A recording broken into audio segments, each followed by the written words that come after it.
Yeah, I'm Anthony. Hey, I'm Iris, And welcome to our garden.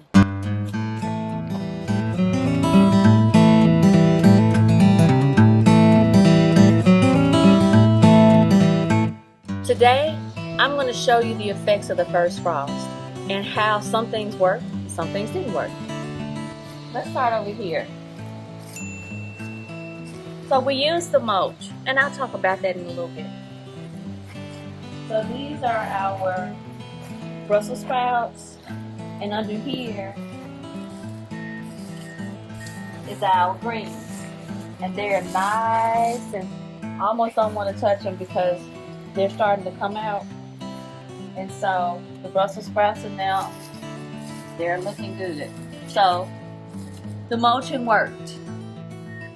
We heavily put this is a wheat straw, and we heavily mulched the mesclans, which is the mixed greens, and the Brussels sprouts and some other things, and it worked out really well.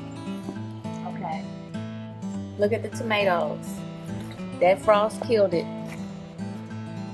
It's yucky. And so we're gonna just clip it and pull it. The good thing is that it's right there on the edge, so it's no big deal.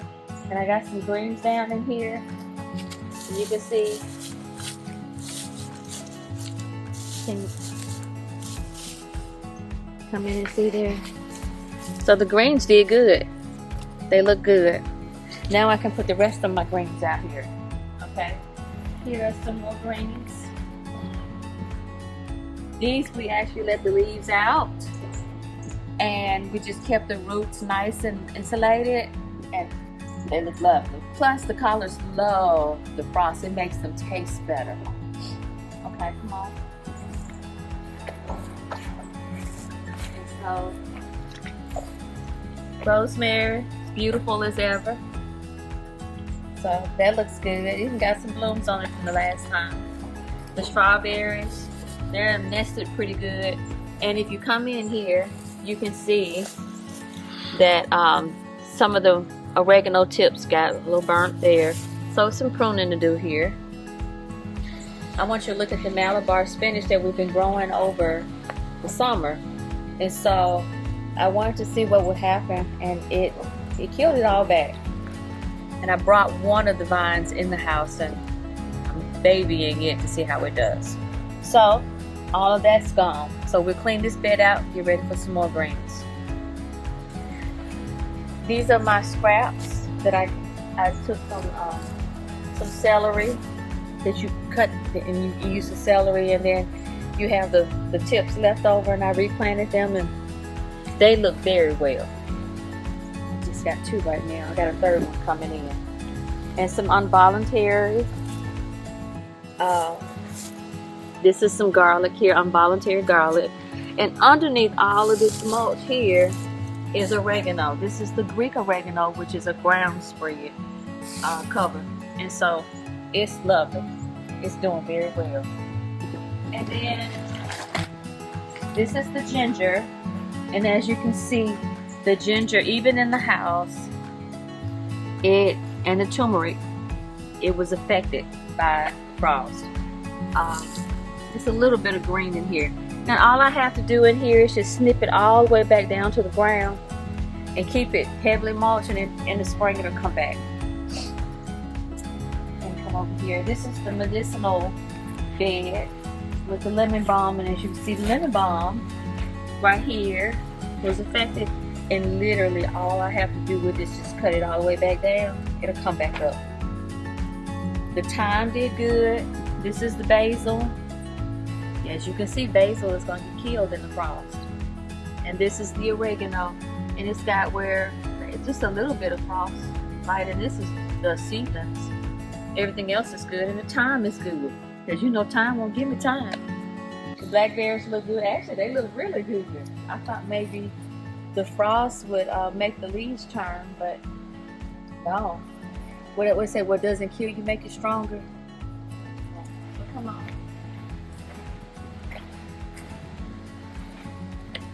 I'm gonna go through everything real quick, and then we'll unveil. These are sugar peas. Sugar pea pods. I didn't think they were gonna make it, but we did we put a lot of the mulch around the roots, and they look good.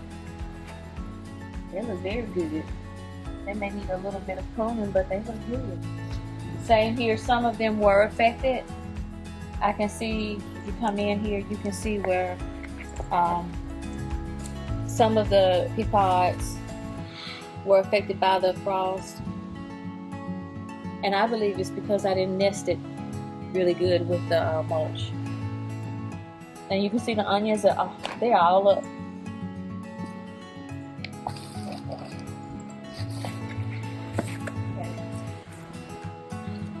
And over here, the garlic looks beautiful. And we nested, I had planned to do the whole bed with the mulch and ran out. And so what we ended up doing was just mulching around the fava beans. And they look really, really good. So that looks good. Even the oregano right here. This oregano right here is beautiful.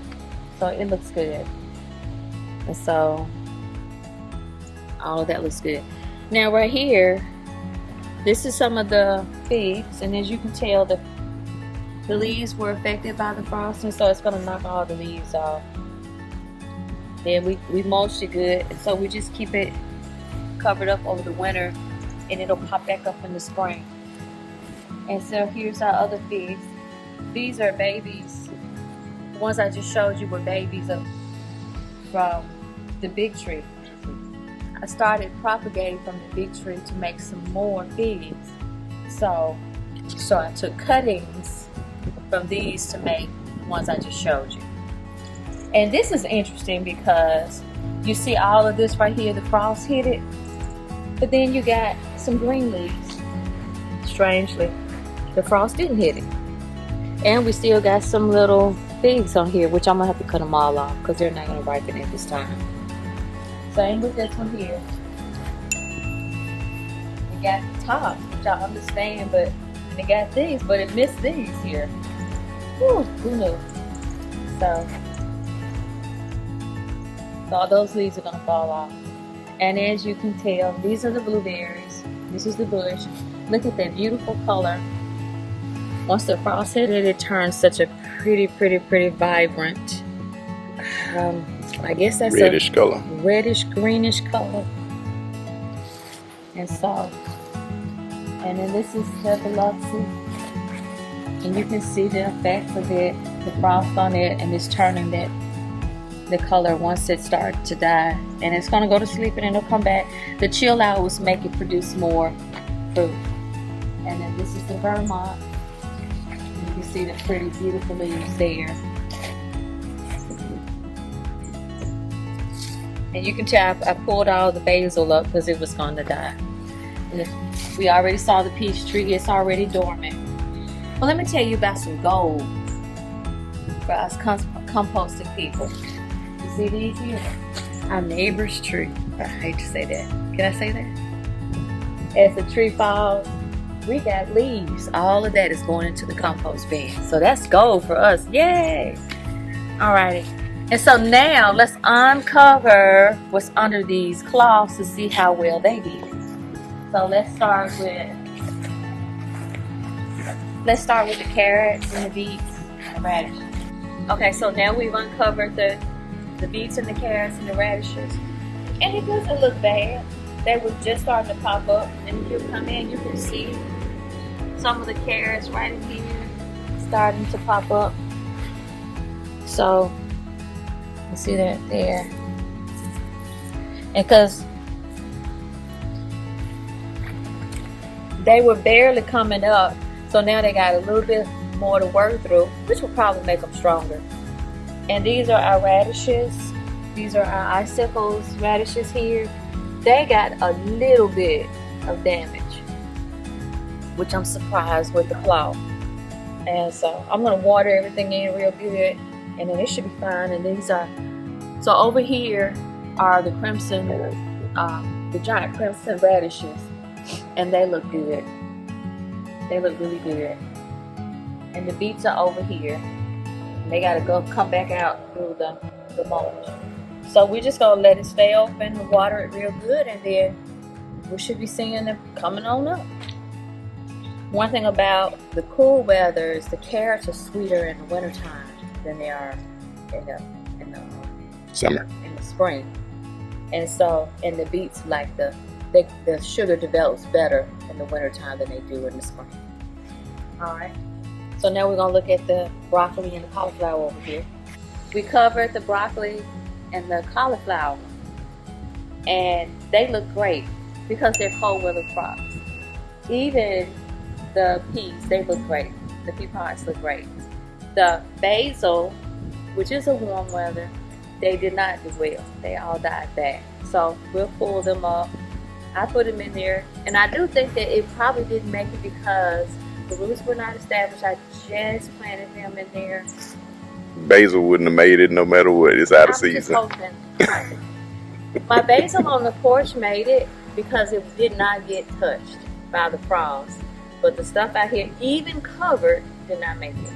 So, all right, so let's go over here and let's look at some collard greens. I love me some collard greens.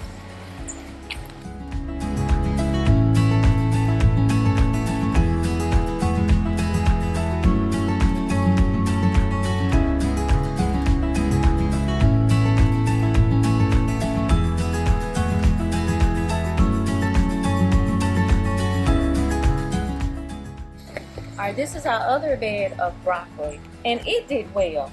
We just covered it in the garlic that we had that came up. It's here. Just need a little pruning over here on the edge. But other than that, that cloth did its job. It looks good. You can see a little bit of damage here. And so we just prune all that back. It'll do just fine.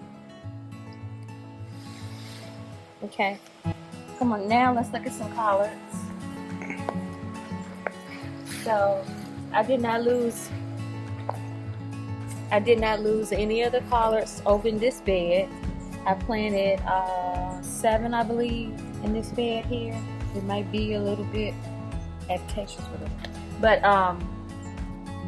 just a little bit of damage over here, and we can prune that back. One in the middle did good. So the cover works very well for this one. Wait a minute. Yes.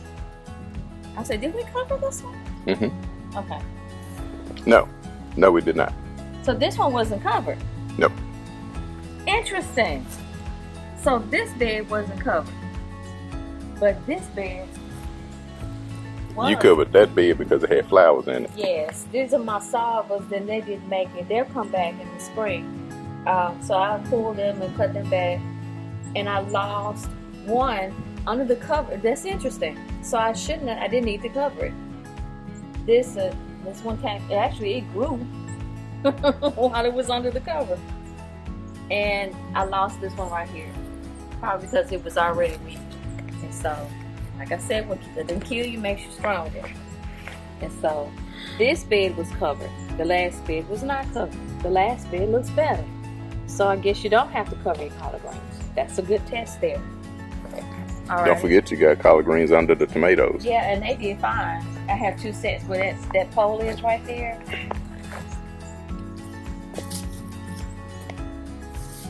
Look at there. Look at there. So it's fine. So Now this is what tomatoes look like when frost hits them. Oh yeah, nasty. Yes. And y'all can see they still have tomatoes on them. Yeah, little ones, the ones we didn't see.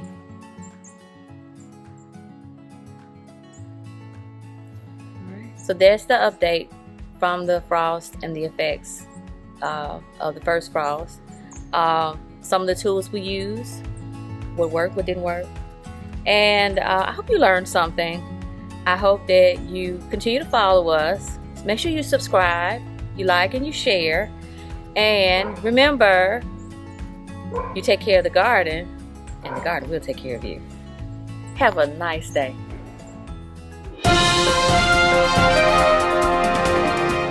look at one map that we show you right here, and it can illustrate a lot of things. Now, this map shows you your potential record highs and your warm lows. This is what you can anticipate through Thursday. And there you go. Look at that. Jet stream remains north of the plains. That's going to allow things to remain almost spring-like in this zone, and you could have some spring-like conditions, not only temperatures, but storms.